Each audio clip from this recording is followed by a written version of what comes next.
Hello, नमस्कार आणि सगळ्यांचं स्वागत आहे आपल्या चॅनलवरती. तर ना, आज मी बनवणार आहे पनीरची मस्त रेसिपी आणि जर तुमचं पण पनीर खूप फेव्हरेट असेल ना, तर ही रेसिपी तुम्ही देखील ट्राय करा आणि एकदम मस्त क्रीमी अशी ही रेसिपी लागते आणि ती तुम्ही नान किंवा रोटी बरोबर नक्कीच खाऊ शकता.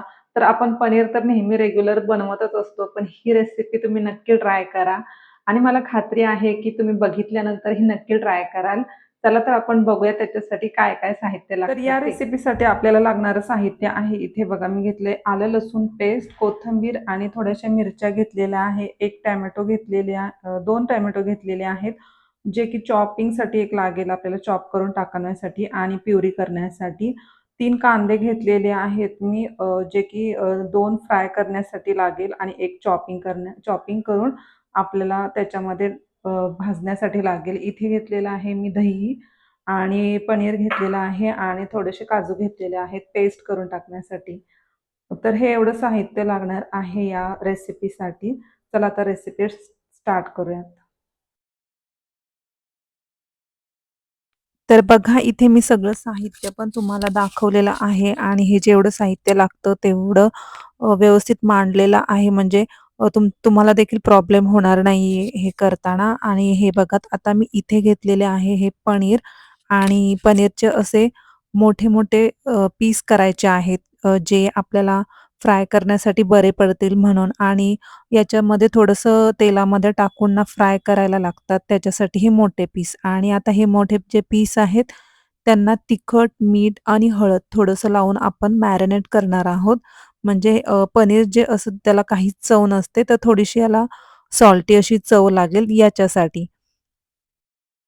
तर बघा हे छान असं मॅरिनेट करत ठेवूयात आणि हे सगळं माझं लावून झालेलं आहे. तर आपण एका फ्लॅट पॅन असतो ना, त्या पॅनमध्ये थोडंसं ऑइल टाकून हे सगळं असं छान असं शॅलो फ्राय करून घेणार आहेत. म्हणजे म्हणजे हे पनीरचे पीस थोडेसे सॉल्टी असे खाताना लागतील आणि हे बघा थोडेसेच मी फ्राय केलेले आहेत आणि गॅस बंद करून हे ठेवून द्यायचं आणि त्याच्यानंतरनं मी इथे 3 कांदे घेतलेले आहेत. मोठे-मोठे, मोठ्या साईजमध्ये आहेत ते.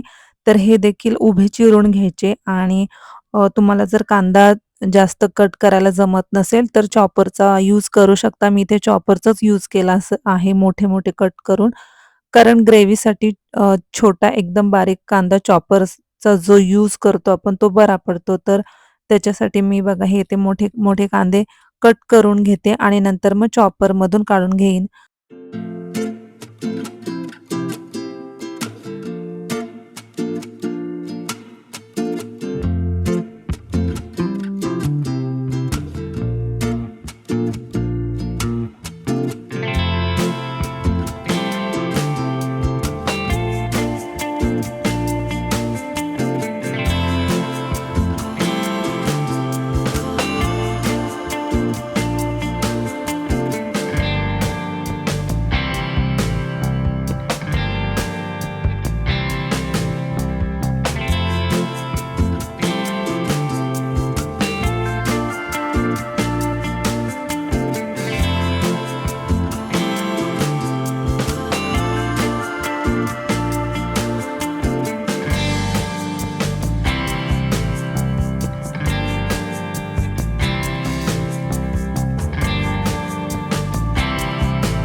तर बघा इथे मैत्रिणींनो जे आपल्याला मोठा कांदा लागणार होता ना, तो आपण इकडे तेलामध्ये असा डीप फ्राय करून घ्यायचा आहे. कारण आपल्याला असा क्रंची कुरकुरीत गोल्डन ब्राउन जो असतो ना, तो हवा आहे.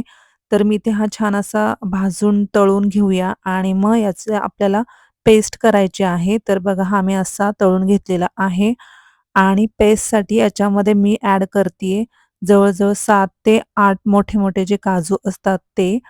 आणि याच्यामध्ये आपण ॲड करणार आहोत दही, जे छान मस्त फेटलेलं असेल असं दही टाकूयात आणि आंबट दही नकोय आपल्याला. जे थोडंसं नॉर्मली आंबट असतं असं चालेल, तर हे दही आहे आणि हे बघा मी याची छान पेस्ट करून घेतलेली आहे. छान ग्रेव्ही तयार होते आपली या पेस्टमुळे आणि आता जे लागणार आहे टोमॅटो जे मी प्युरी करून घेतलेलं आहे, आले लसूण पेस्ट आणि चॉप केलेला कांदा. तर हे सगळं आता तयार आहे आणि कढईमध्ये 2 ते 3 चमचे तेल टाकणार आहे आणि याच तेलामध्ये तुम्ही बटर ॲड करू शकता, बटर जर असेल आणि बटर जर चांगलं असेल, चांगल्या क्वालिटीचं तर.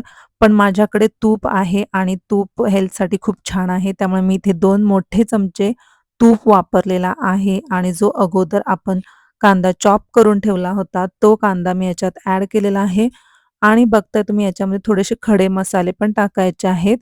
तर खडे मसाल्यांमध्ये मी टाकलेले आहेत तमालपत्र, दालचिनी, एक छोटासा तुकडा दालचिनीचा टाकलेला होता, लवंगा आणि 2 काळी मिरी असं टाकलेलं आहे आणि मस्त असं गोल्डन ब्राउन कांदा भाजून झाला. याच्यामध्ये मी टोमॅटो प्युरी ॲड केली, जिरं, लाल काश्मीरी पावडर असते ती, थोडंसं लाल तिखट पावडर असते ती, धने पावडर, जिरं आणि हळद आणि थोडंसं हिंग टाकायचं आहे.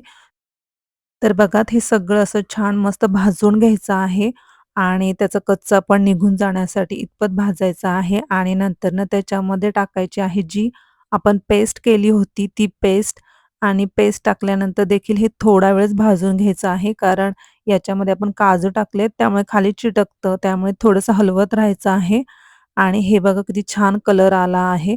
तर याच्यामध्ये आपण थोडंसं गरम पाणी करायचं आणि गरम पाणी ॲड करायचं आणि त्याच्यानंतर आपण टाकणार आहोत याच्यामध्ये आले लसूण पेस्ट, गरम मसाला जो आपला घरचा असेल तो किंवा तुम्ही बटर चिकन मसाला असतो तो देखील टाकू शकता किंवा बटर पनीर मसाला असतो.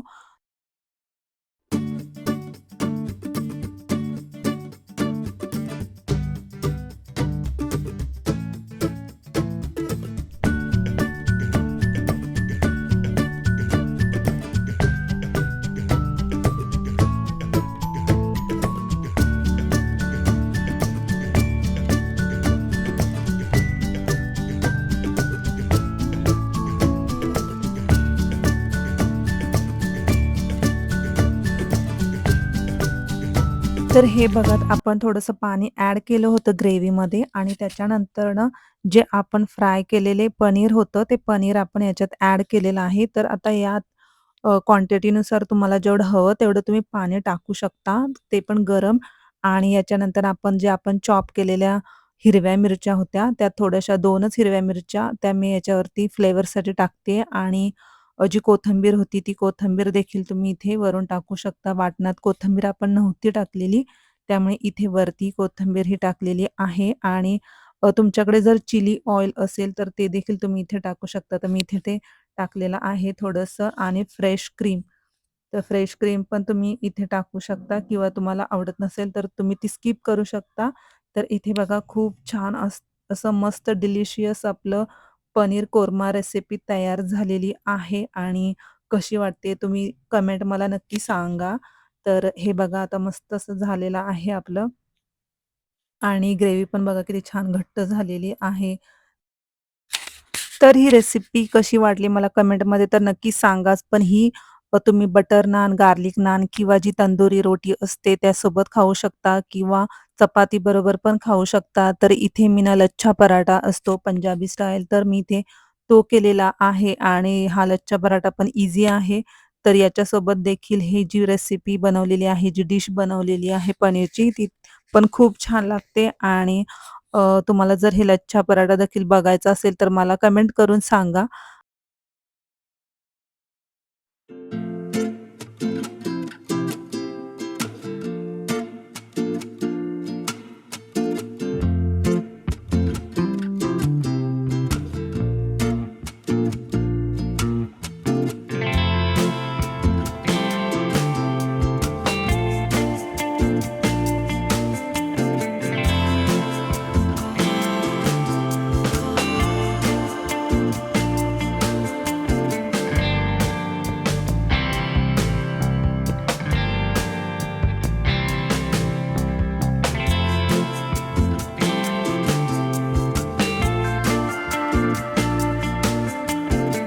चला तर अशाच मस्त अशा रेसिपी सोबत पुन्हा नेक्स्ट व्लॉगमध्ये भेटते आणि अशाच जर तुम्हाला रेसिपी बघायची असेल तर चॅनलला सबस्क्राईब करायला अजिबात विसरू नका.